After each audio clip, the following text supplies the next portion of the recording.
뭐 본의 아니게 오늘 일요일 날 문수법회 하는 날 모르고 오신 분들도 계시고 그냥 얼떨결에 참석하신 분도 계신 듯합니다. 그 서울에 있을 때 봤던 얼굴들도 많이 계셔서 반갑습니다.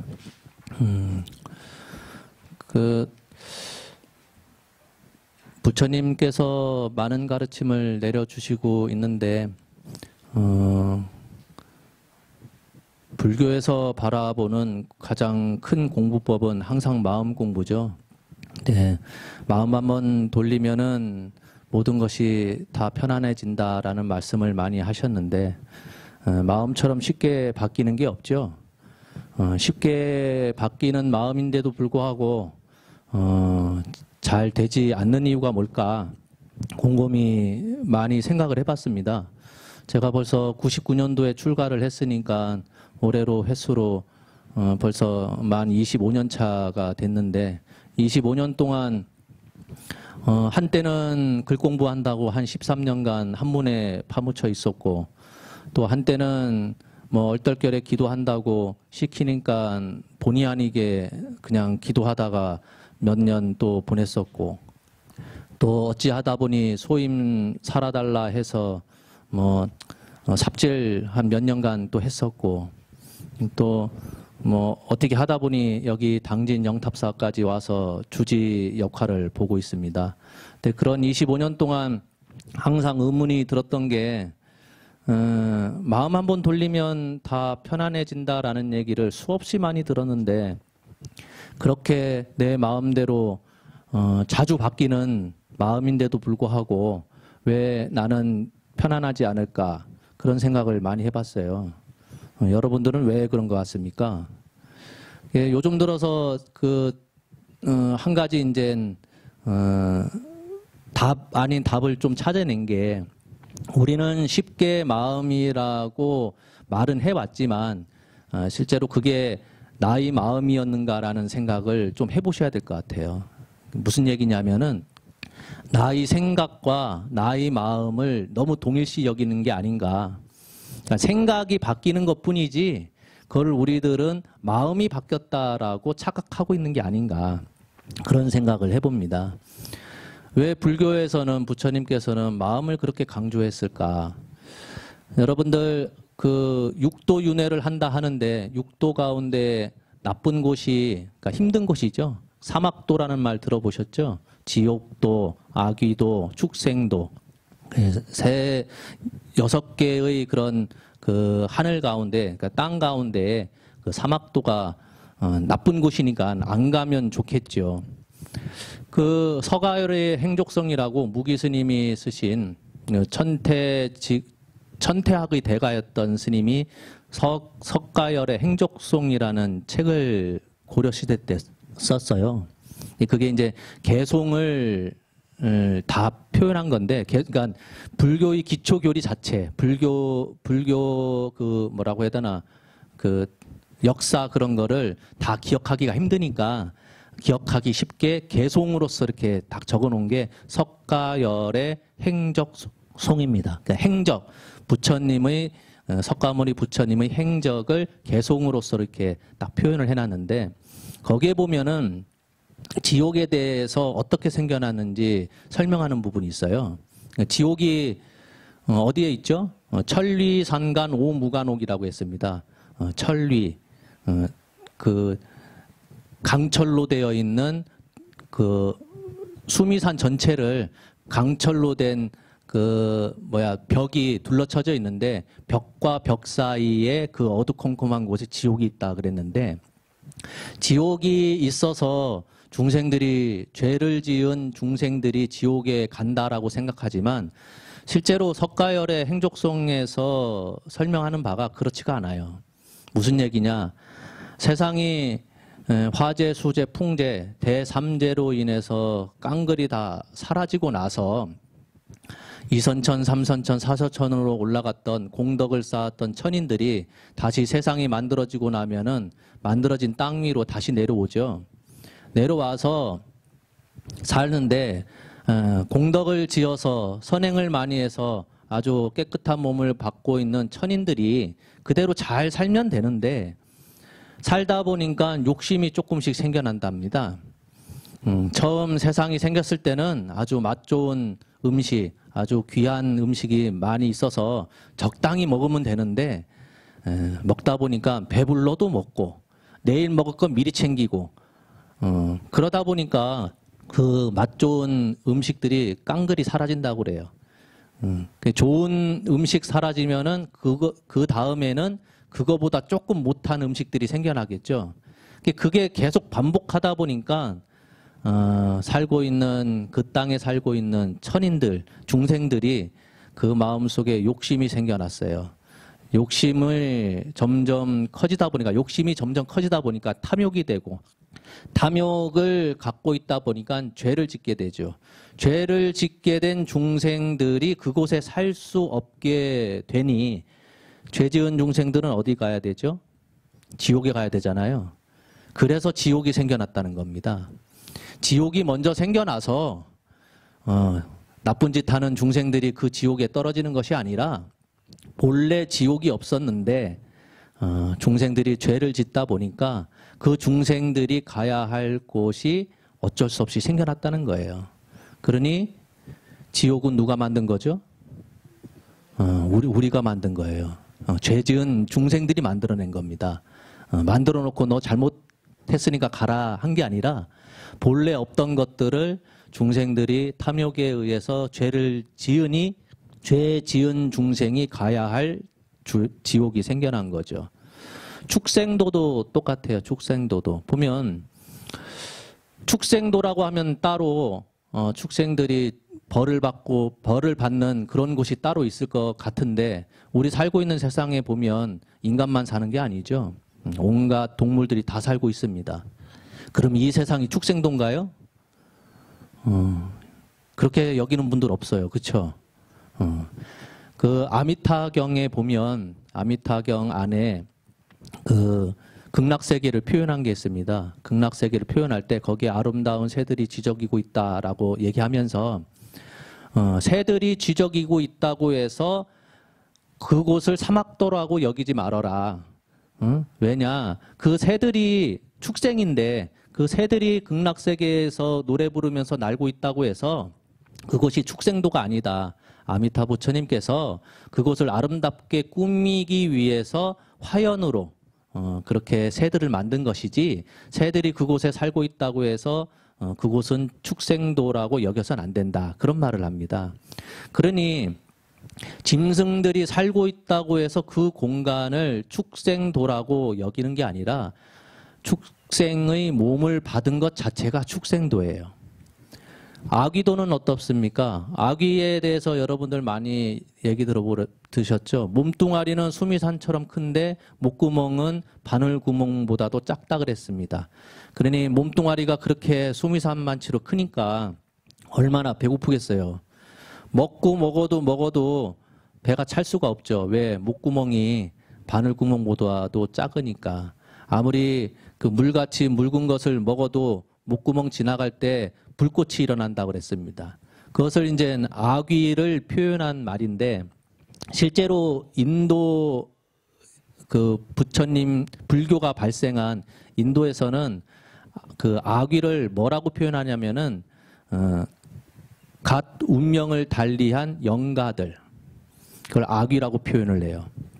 그럼 나쁘게 표현한 것 같은데 그런 나쁜 표현이 아니라 갑자기 이제 큰 일을 치러서 오늘까지 멀쩡히 살아 계셨던 가족이 됐든 뭐 지인이 됐든 그런 분들이 이제 운명을 달리해서 영가가 되면은 본인이 가야 할 길을 가면 좋은데 죽었는데도 불구하고 본인이 죽은 줄 모르는 분들이 있대요. 인지를 못하는 거죠. 본인 스스로. 그리고 인지를 내가 죽었구나라고 인지를 하는데도 불구하고 본인은 처음 죽어봤다고 생각하기 때문에 초짜배기잖아요. 초짜배기 영가다 보니까 영가로서 뭘 해야 될 줄을 몰라요. 뭐 어떻게 행동해야 되고 어떻게 생각해야 되고 어디로 가야 될지를 모르는 그런 초짜배기 영가들이 있기 때문에 그 인도에서는 뭐라고 표현하냐면은 가족들이 그런 촛자배기 영가들이 굶지 않도록 잘 이렇게 대우를 해줘야 된다는 겁니다. 다른 영가들은 촛자가 아닌 영가들은 보고 들은 바가 많아서 여기 저기 기웃하면서 잘 얻어먹는데 갓 돌아가신 영가들은 잘 모르니까 눈치 보다가 굶는다는 거예요. 그래서 항상 배가 굶기 때문에 가족들이 그 영가를 위해서 잘 대접을 해야 된다. 그런 표현을 쓰더라고요. 그러니 우리가 알고 있는 아귀, 또 인도 불교가 발생했던 인도에서 바라보는 아귀가 약간 표현이 다르죠. 제가 왜 이런 말을 하냐면은 지옥도가 됐든 아귀도가 됐든 축생도가 됐든 실제로 어느 장소가 있어서 죄 지은 우리들이 가는 곳이 아니라 다 우리가 만들었다는 겁니다. 중생이 다 만들었다는 거예요. 우리가 만들었다는 얘기는 우리 마음이 만들었다는 거예요. 그래서 불교에서는 그러니까 부처님 가르침 안에서는 항상 마음을 중시합니다. 금강경 강의를 일요일마다 지금 하고 있는데 거기서도 수보리 존자가 실제로 부처님께 묻는 것은 딴 거 하나도 없습니다. 부처님께서는 보살들을 공부한 선남자 선녀인들을 보살들을 잘 염려하고 보호해 주시고 당부하고 위촉해 주시는데 제가 여쭙겠습니다. 진정한 불법승 삼보에 귀의해서 계를 삼귀의 계를 받은 선남자 선녀인이 있을 것 같으면 그런 선남자 선녀인들은 어떻게 마음을 머물러야 되며 그러니까 어떻게 머물러야 되느냐 어디에 머물러야 되며 어떻게 그 마음을 잘 수행해야 되며 어떻게 그 마음을 항복시켜야 되겠습니까? 라는 걸 여쭈어요. 부처님께서 그 질문을 잘 듣고선 칭찬을 합니다. 아, 훌륭하고도 훌륭하다. 수보리야. 네가 말한 것처럼 열애는 보살들을 잘 염려하고 보호해 주시고 당부하고 위촉해 주시는 분인데 내가 너를 위해서 마음을 어디에 머물러야 되고 어떻게 수행해야 되고 어떻게 항복시켜야 되는지를 알려줄 테니까 잘 들어라. 그런 말을 해요. 질문 자체가 훌륭해서 아이고 잘했다 칭찬했겠습니까? 대지도론에 보면 뭐라고 돼 있냐면은 깨달은 후에 묻지 않는 것에서 바로 설법하는 것은 외도와 같다 그랬습니다. 내가 공부가 돼서 깨달음을 얻었는데 옆에 주위 사람들이 공부에 대해서 묻질 않았는데 나 깨달았으니까 너한테 뭔가 가르쳐 줄 거야 하고선 입을 나불나불 거리는 것은 공부된 사람이 하는 게 아니라 저 외도들이나 하는 거라예요. 외도들이나. 그래서 부처님께서도 보리수 나무 아래에서 깨달음을 얻고 나서도 불구하고 바로 법문을 안 하셨어요. 그 옛날 기초교리를 배울 때는 그런 설명을 했었죠. 깨닫고 나서 보니까 내가 당신이 깨달은 그 내용이 너무나 어려워서 저 중생들한테 얘기하면 잘 알아들을까? 못 알아들을 것 같으니까 아, 나는 정멸에 들어야 되겠다 하니 재석천왕이 무리들을 데리고 와가지고 애원을 하죠. 그렇더라도 중생들이 잘 못 알아듣더라도 자비를 베푸셔서 법을 설해 주십시오라고 간청을 합니다. 그게 이제 우리가 불교 기초 교리를 배울 때 들었던 내용이에요. 네, 굉장히 순화해서 되어 있지만 대지도론을 바탕으로 설명할 것 같으면 재석천왕이 그렇게 간청했기 때문에 그때부터 부처님께서 84,000 법문을 하실 수 있는 거예요. 우리는 많이 배우고 뭔가 얻으면 원하지 않는 사람들한테도 강요를 하죠. 그게 좋은 거든 나쁜 거든. 그러니 대지도론에서 하는 말이 깨닫고 나서 바로 설법하는 것은 묻지 않는데도 설법하는 것은 뭐와 같다? 외도들이나 하는 것 같다. 그런 말을 합니다. 그래서 항상 부처님께서 수보리 존자가 질문한 것에 대해서 답을 내려주시는 바 수보리 존자가 질문한 것은 딴 거 하나 없습니다. 마음에 대해서 묻는 거죠. 어디에 머물러야 되고 어떻게 수행해야 되고 어떻게 다스려야 되겠습니까? 그 세 가지 질문에 대해서 답은 여러분들이 참 다 알고 있습니다. 어디에 머물러야 되느냐? 네 가지 마음에 머물러야 되고, 네 가지 마음이라고 하는 것은 그 근사하게 한문 써가면서 얘기하면 광대한 마음, 그 다음에 으뜸 가는 마음, 변함없는 마음, 뒤바뀌지 않는 마음, 그 네 가지 마음에 머물러야 되고, 어떻게 수행해야 됩니까? 여러분들 다 배운 겁니다. 육바라밀을 수행해라. 어떻게 마음을 잘 다스려야 되겠습니까? 육바라밀을 수행하되 너희 마음 속에 집착, 비교하는 마음만 없애면 된다. 그게 사실 금강경에서 부처님께서 말씀하고자 하는 바죠. 광대한 마음이 뭐겠습니까? 우리는 좋은 거 있으면은 내가 마음에 드는 사람, 내가 사랑하는 사람한테만 주고 싶죠? 그렇지 않다는 겁니다. 부처님께서는 그 광대한 마음이 어느 누구를 차별하지 않고, 나이를 따지지 않고, 노소를 따지지 않고, 또 귀천을 따지지 않고, 남녀를 따지지 않고, 누구한테나, 또 우리가 보고 있는 중생 안에 우리는 자꾸 이렇게 중생 얘기하면 옆에 우리와 동급인 그 인간들만 생각하는데 그렇지가 않아요. 12류생이라고 해서 불교의 그 세계관 그 안에서는 12부류를 얘기하고 있습니다. 쉽게 우리가 항상 들었던 거는 태난수파만 많이 들었죠. 태생, 난생, 습생, 화생 그것만 들었는데 사실 그거 말고도 유생, 무생, 유상, 무상, 비무생, 비유생, 비유상, 비무상 해가지고 12부류의 그 중생들을 다 설명하고 있는데 12가지 숫자가 중요한 게 아니라 그렇게 막 자세하게 든 거는 어느 누구 빼먹지 않고 모든 중생을 얘기하려고 하다 보니까 12가지 그렇게 표현을 한 것뿐이에요. 그러니 글공부 좋아하시는 분들은 12가지를 줄줄줄 외우고 있는데 그 아무 의미가 없는 겁니다. 그러니 온갖 중생이라고 하는 말은 차별 없이 어느 누구도 차별 두지 않고 그게 광대한 마음이죠. 으뜸 가는 마음. 그런 중생들을 그냥 잠시 도와주는 것이 아니라 그 중생들이 부처가 될 수 있도록 깨달음을 얻어서 무여열반에 들 때까지 도움을 주려는 마음. 그게 으뜸 가는 마음이에요. 그냥 잠깐 어려우니까 지금 잠깐 도와주고 내일 가서는 너 알아서 해. 그게 아니라 옆에서 계속 지켜보겠다는 겁니다. 공부가 제대로 되고 있는지 좀 하다가 멈추는지. 그리고 변하지 않는 마음. 잠시 도와주려고 했다가 귀찮으니까 내일은 네가 알아서 해. 그게 아니라 무여열반에 들 때까지 끝까지 변하지 않는 마음을 품는 것. 그리고 전도심, 부전도심, 뒤바뀌지 않는 마음. 오늘은 이뻐했다가 내일은 미워하고 오늘은 뭔가 잘해주려고 했다가 내일은 무시하고 그런 마음이 아니라 뒤바뀌지 않는 마음을 항상 갖고 있는 것.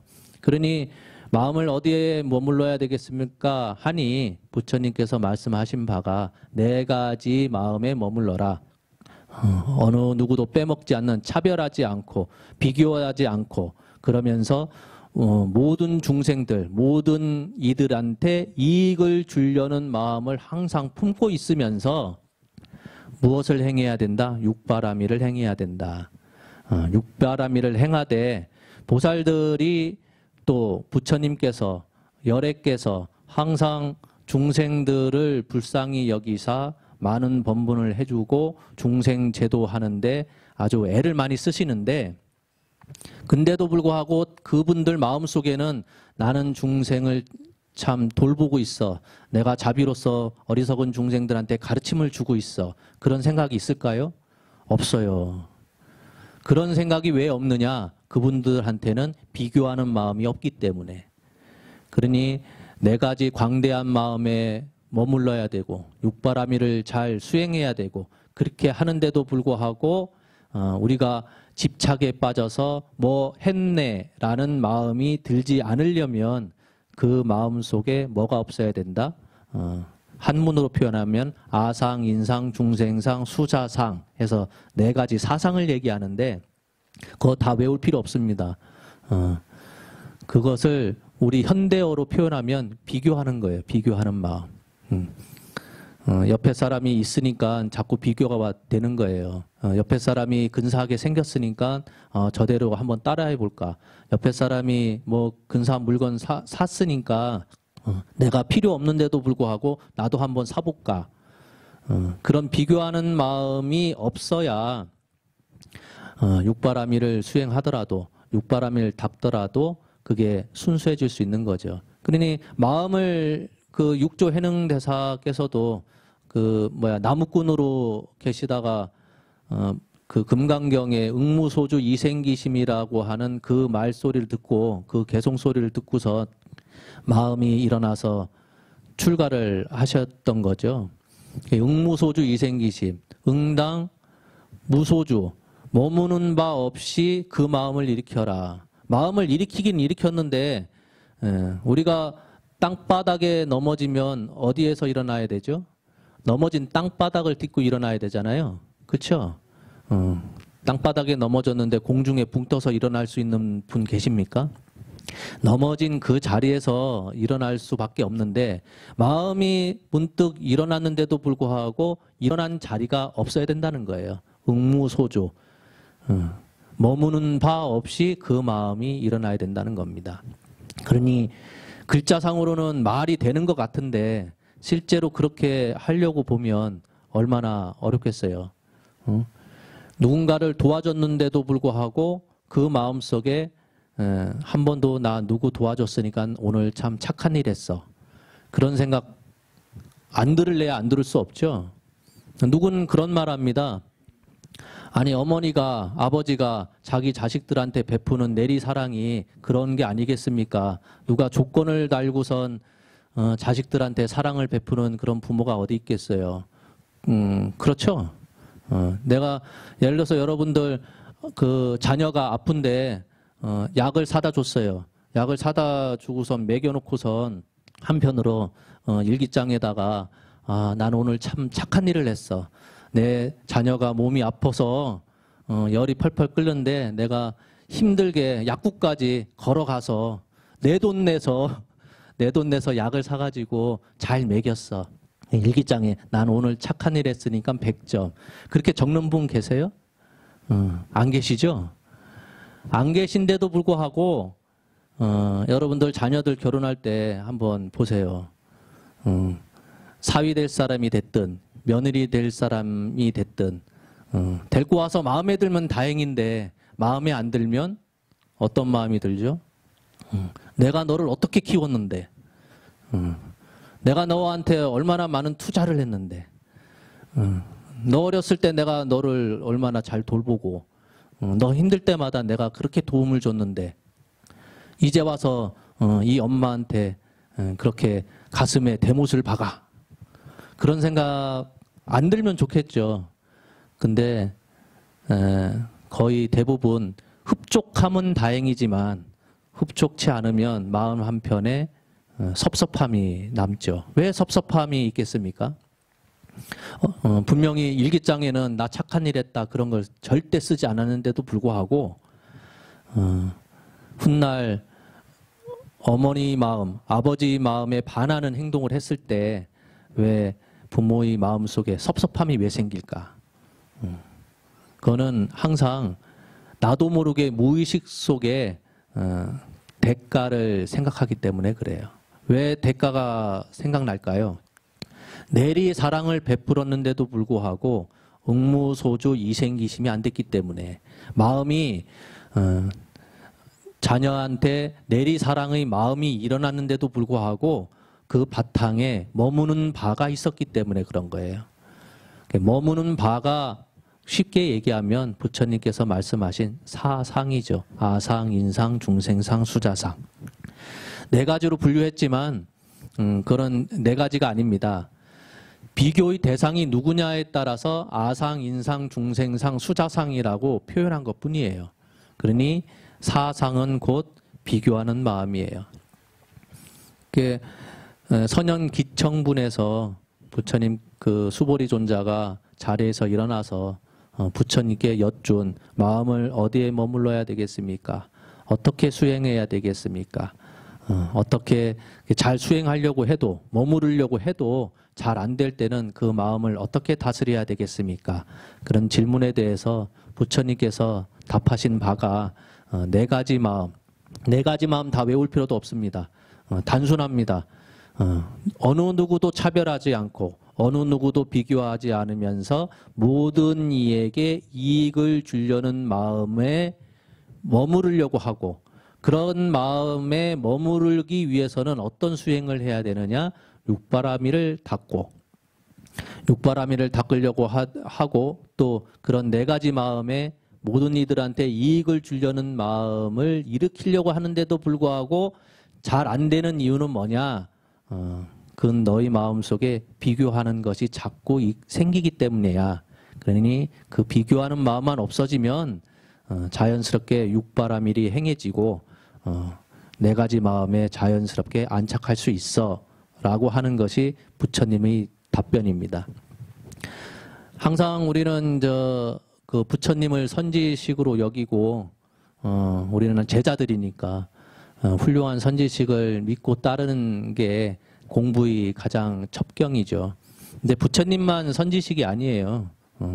부모님도 선지식이고 같이 놀고 있던 친구도 선지식이고 내가 그렇게 미워했던 사람도 선지식이고 원수도 선지식이에요. 나한테 가르침을 주는 사람들은 다 나 입장에서는 다 선지식이죠. 그 육방예경이라는 시가라월 육방예경이라고 하는 것에 보면 선지식들이 네 가지를 갖추고 있다고 합니다. 선지식은 네 가지를 갖추고 있는데 안으로는 참 겉으로는 원수처럼 막 그렇게 하더라도 안으로는 두터운 마음이 있는 사람, 그런 사람들이 선지식이라는 겁니다. 겉으로는 원수처럼 그렇게 대하지만 그 마음 속에는 나를 생각하는 그런 두터운 마음이 있는 분, 그게 선지식이고, 그 나의 면전에서는 직언을 하더라도, 직언 들으면은 굉장히 기분 나쁘죠. 그 뭐 해라 하면서 뒤에서 이렇게 애둘러서 얘기하는 분을 참 좋아라 할 텐데 그게 아니라 선지식이라 할 것 같으면 설사 내가 기분 나쁘더라도 내 앞에서 직언을 한다는 겁니다. 그렇더라도 밖으로는 나의 장점에 대해서 얘기하는 사람, 그런 분들이 선지식이죠. 병들거나 또 아니면은 저 사회법에 그 얽매여 가지고 여러분들 뭐 그 출가한 스님들도 결국은 사회법을 잘 따라야 되죠. 근데 그런 게 어기게 되면은 여러 가지 불필요한 복잡한 일들이 많이 생겨나는데, 그런 거에 대한 두려움이 생길 때 그런 근심 걱정을 잘 덜어주는 사람, 해결해 주려고 하는 분이 선지식이죠. 가난한 일을 모른 척하지 않고 부유해 줄 수 있도록 방편, 길을 열어주는 사람이 또 선지식이라고 합니다. 나쁜 지식, 안 좋은 그런 가르침을 따르려고 하면은 그만두도록 말려주는 분, 살아갈 방도를 찾지 않고선 멍하니 그냥 방에만 처박혀서 아무것도 안 하려고 하는 분들 있죠. 모든 의욕이 없어서 집에만 가만히 있고 뭔가 하려고 하는 의욕 자체가 없는 사람들, 그런 사람들한테 살 길을 열어주는 사람, 경전에서 설해진 올바른 길을 가지 않는 사람들한테 잘 갈 수 있도록 가르치고 믿고 함께 기뻐하는 사람들이 다 선지식이라고 합니다. 그러니까 이 육방예경에서 부처님께서 선지식에 대한 것들을 이런 분들이 부처야, 이런 분들이 보살이야, 그렇게 얘기한 게 아니라 이런 사람들이 그 어리석은 중생들을 올바른 길로 이끌 수 있는 선지식이야 라고 설명을 하고 있어요. 그러면서 끝부분에 뭐라고 한 말씀 붙이셨냐면은 잘 가려서 착한 일을 따르고 악한 일은 멀리하라. 나도 선지식을 따라서 성불하였느니라.